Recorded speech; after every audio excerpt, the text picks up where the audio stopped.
Hi, this is Ambie from Board Game Blitz, and today I'm going to talk about all the games I played in March. Now these videos have been getting a little bit long, so I'm going to do a quick overview of just some of the new games that I played that I haven't talked about before instead of talking about every single game. But I'll tell you all the games I played still. Alright, so in March I had 33 plays of 23 different games. I didn't play as many games this month because I got COVID, and so we didn't have gaming as much, but I did play more games with my kids.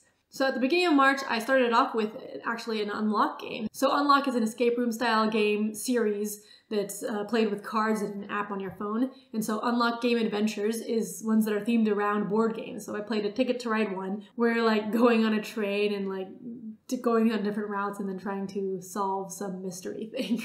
It was kind of silly that it was a Ticket to Ride theme and some of the puzzles were kind of weird, but it had this cool camera thing in the app where you could take pictures of different cards, and that was fun to use. Then I played Go Away Monster and The Color Monster with my kids both twice in the month. Those are children's games that I talked about a lot before. Then at the one game day that we did have in March, I got to play Tragedy Looper, New Tragedies, which is the new version of Tragedy Looper, one of my favorite games of all time. So Tragedy Looper is a one versus many deduction game. You're looping through time to try to prevent these murders from happening or tragedies from happening. And so one person is trying to prevent the other people from figuring out all of the deductions and stuff. And so you're playing cards to move characters different ways. And there's this sheet with all the different deductions and different scenarios that you're trying to figure out. So we played one of the intro scenarios of the first one, which is basic compared to what we had played in our previous version. But yeah, it's basically the same game as the previous version, just different scenarios. And so I had a lot of fun playing it again. I mean, I only play it with 4 players, so it's been hard to play, but it was exciting to get it played. We also played another version of 9 Tiles, which is a speed game with but we played a different version with different art, Moomin, I think. And that one's, it's hard to tell because the art looks similar, so it's hard to tell what you're doing. And then we played Modern Art, which is a bidding game themed around modern art. You're bidding, auctioning different pieces of art off, and then it's only worth money if it's one of the more famous artists that get auctioned off. So each turn you pick one of the artists. You have a hand of cards of different artists, and you pick one to auction off to everyone else, and then people buy it. But at the end of the round, each art is only worth money if it's one of the top 3 out of 5 or 6 artists that have been sold. So it's interesting because when you're bidding on things, you're not quite sure how much it's going to be worth, but then you try to play the same cards that you just bought so that they're worth more at the end of the round. Then we went to Dice Tower West, which I have a recap video where I talked with my kids about our time at the convention. I didn't get to play that many games there, but on the flight there I played Pocketbook Adventures, which is a pocket travel RPG in a book where instead of rolling dice, you're closing your eyes and putting a pencil onto a target. So that's fun. It's a one-player RPG, so I would just play that on the airplane. And then at the convention, I played Something Wicked, was a play-to-win game where you're trying to collect these wands. On your turn, you can either trade in wands and then collect more of a different color, or make someone else trade in wands or something. We just played it 2-player, and it just seemed like the person who went first got to the number of wands they needed faster because the second person couldn't really do much to, it's kind of like a race. And so the first person just got it. So we didn't have that much fun with it, but my kids liked playing with the wand pieces. And then we had a Strike tournament, so we played Strike, and Toby won the tournament. Strike is a fun dice throwing dexterity game of skill. And then I got to play Eyelet, which is a 2-player abstract game where you're threading these shoelaces through a grid with holes in it, and you roll dice, and then that's how far you have to thread the shoelaces. So you're trying to thread until the other person can't thread them. So that one looks really neat, and I'm not super into abstract games, but I enjoyed it. We also played a quick demo game of Crokinole because they had Crokinole set up there. That's a dexterity game where you're flicking discs into a hole. It's one of my favorite dexterity games. We used to have a Crokinole board, but we got rid of ours and we're planning on getting a new one at some point, but still haven't yet. Maybe soon. And then on Saturday night at Dice Tower West, I actually came back and played a couple games with my friends. So I got to play Cuphead Fast Rolling Dice Game, which is a cooperative, real-time dice rolling game based on the video game Cuphead, which I guess is a shooter game. But the theme seemed pretty good. You're rolling dice and trying to shoot the boss, and you have to roll dice to block against the boss's attacks, and then also roll shooting symbols to shoot them and do damage. And it's real-time rounds of 20 seconds or less where you're rolling dice and assigning them, and then you deal the damage and see what happens and then have another real-time round. So it was very frantic. It felt kind of like a shooter because then you get upgrades and stuff later. But I only played like one game. There's like 8 scenarios, I think, that you can go through and you level up each time. So it's kind of like a video game. And then I played Succulent, which is a game where you're like building a garden of succulent plants. And so there's like different steps that you have to take. You're like trying to gather tiles by placing your gardener on cards to get like these square rectangle tiles. And then you can place them like in the middle to try to get different colors of plants, I guess. And then you need those colors in order to purchase the cards that are like plants, I think. And then you have like water drops in your garden area that give you points, or like extra flowers and stuff. So my friend had wanted to play it because she liked the theme, and I didn't know anything about it, but I enjoyed the planning and stuff. But she said it was a little bit too complicated than what she was expecting. And then we bought a couple games and played them at the convention. There was Hedgehog Roll and Kites. So Hedgehog Roll is a children's game where you're rolling a tennis ball to pick up little Velcro things. So that was kind of fun. I played it a couple times. And then Kites is a real-time cooperative card game with sand timers. You're trying to make sure the sand timers don't run out. But each time you play a card, you have to flip over a sand timer. So you want to wait until they're almost run out and then flip them over. But like, you have to be playing cards all the time because there's 6 sand timers at different speeds. So we played that a couple times. We've only played it at 2 players.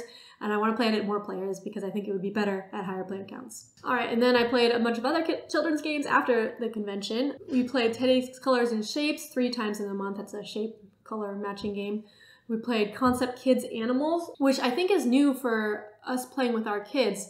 It's a game where you have an animal that you're trying to guess or get the other people to guess by like describing it using images on a board. So you like put a little thing around the image that's saying that it's a big animal, or like it has 4 legs or something, or like what color the animal is. So my kids were just, I was helping them describe the animal for my husband to guess. But at first they were like, oh, now Daddy, you say it's a pig. And they're like, no, you guys don't tell him what it is. So eventually they like stopped saying it when he was trying to guess, but they would still, like every time I showed them the card, they would say the animal. So they're not great at hiding what the animal is yet, but they're having fun trying to get Toby to guess. We also played more Disney It's a Small World game and Building Site, which I've mentioned before, more children's games. And then for Tabletop Live Network, Crystal and I streamed with Joe Sondow and Amanda Panda. We played Duplik, which is a drawing party game for people who aren't good at drawing. I think that's the tagline.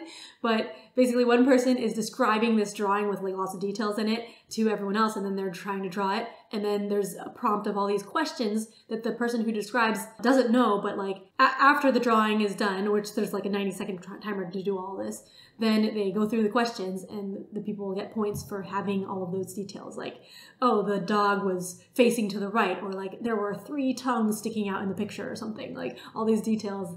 So you're trying to get as many details as you can, but you don't know like which details you need. It's really funny, and it was a fun stream, so you can go check out that stream replay on Twitch.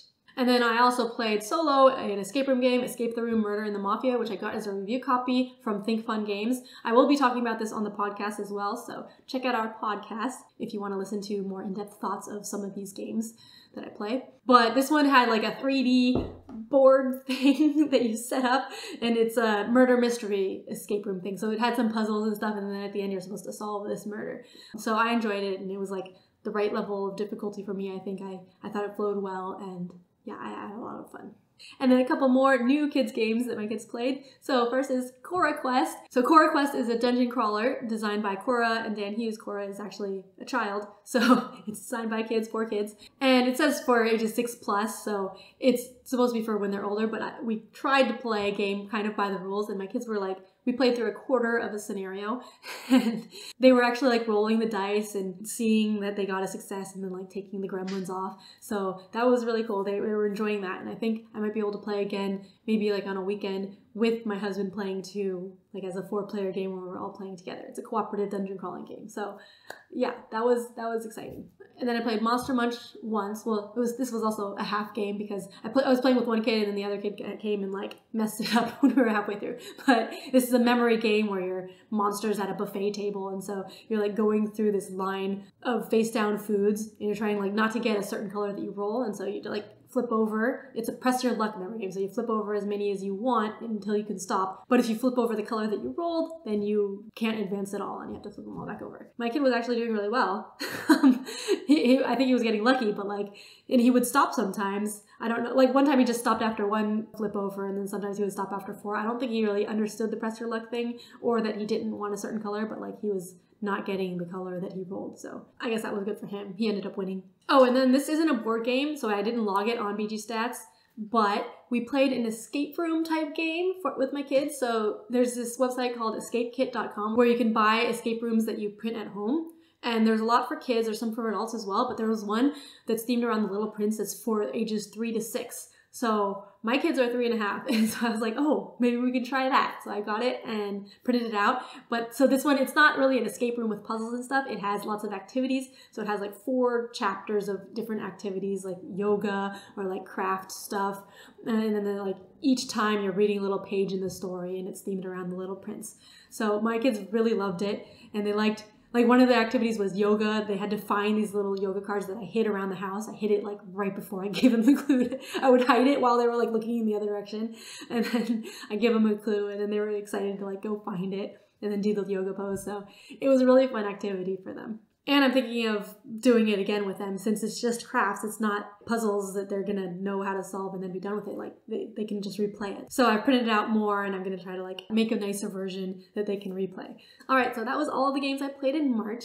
Remember, you can always listen to our podcast, which comes out every other week on Thursdays, if you want to listen to some of the games that I played more in depth. And if you want to support us making these podcasts and videos and Twitch streams, then check out our Ko-fi over here. But I hope you enjoyed this. Let me know in the comments what you played in March and how your month of gaming was. Hopefully you had a good month of gaming. Thanks for watching Board Game Blitz.